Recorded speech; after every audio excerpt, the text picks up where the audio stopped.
संस्थापक श्रीमान मोहन जी शिमाली है। उन्होंने वरिष्ठ अध्यापक की नौकरी से उन्होंने अपना सब कुछ न्यौछावर कर दिया। 18 जून 1576 ईस्वी को हल्दी घाटी का घमासान युद्ध हुआ था। ये युद्ध केवल एक दिन का था, जो मेवाड़ के राजा महाराणा प्रताप एवं मुगल अकबर की सेना के मध्य हुआ था। इस युद्ध में अकबर स्वयं नहीं आए थे। उन्होंने आमेर जयपुर के राजा मानसिंह को अपना सेनापति बनाकर भेजा था। हल्दी घाटी का युद्ध 5 किलोमीटर लंबे और 200 मीटर चौड़े क्षेत्र में हुआ। आप लोग सभी संग्रहालय में खड़े हैं। संग्रहालय से 200 मीटर की दूरी पर चेतक की समाधि है, जहां पर महाराणा प्रताप के स्वामी भक्त घोड़े चेतक को दफनाया गया था। यहां से 2 किलोमीटर की दूरी पर हल्दी घाटी दर्रा है। इस दर्रे की विशेषता है कि यहाँ की प्राकृतिक मिट्टी व पत्थरों का रंग हल्दी जैसे पीले रंग का है। इस दर्रे के चारों तरफ महाराणा प्रताप की भीड़ आदिवासी सेना राणा पूंजा के नेतृत्व में तैनात थी। ये सेना तीर, भाले, पत्थर चलाने में कुशल थी। यहाँ से 1 किलोमीटर की दूरी पर शाही बाग है, जिसमें मुगल सेना का पड़ाव था।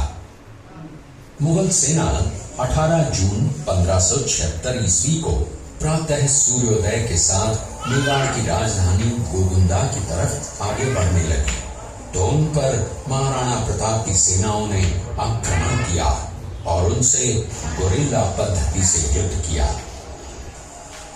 ये आक्रमण इतना तेज था कि जिससे मुगल सेना में भगदड़ मच गई। महाराणा प्रताप की सेनाओं ने मुगल सेना को यहाँ से 3 किलोमीटर दूर पीछे समतल क्षेत्र में, जहाँ अभी खमनोर गांव है, वहां तक खदेड़ दिया। इसी खमनोर गांव के पास बनास नदी के पास समतल मैदान में 7 घंटे का भयानक युद्ध हुआ। इस युद्ध में दोनों पक्षों से कुल 18,000 सैनिक मारे गए। जब ये युद्ध समाप्त हुआ तो वहां पर मानसूनी बरसात हुई और वहां पर कटी हुई लाशें और खून में पानी में मिलकर एक तलाई का भयानक युद्ध हुआ।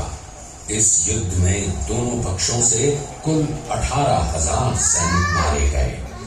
जब ये युद्ध समाप्त हुआ तो वहां पर मानसूनी बरसात हुई और वहां पर कटी हुई लाशें और खून में पानी में मिलकर एक तलाई का रूप ले लिया।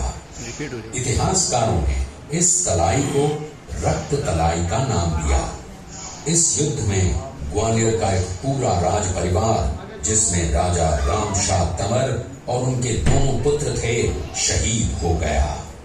यहीं पर एक बगीचा बनाया हुआ है और जो इस युद्ध में शहीद हुए थे, उनके स्मारक इसी बाग में बने हुए हैं। इस लड़ाई की विस्तृत जानकारी आपको एक फिल्म के द्वारा दी जाएगी। आप जब इस कक्ष में सब कुछ देख चुके होंगे, तब ये फिल्म और लाइट व साउंड शो शुरू होंगे। तब तक के लिए धन्यवाद।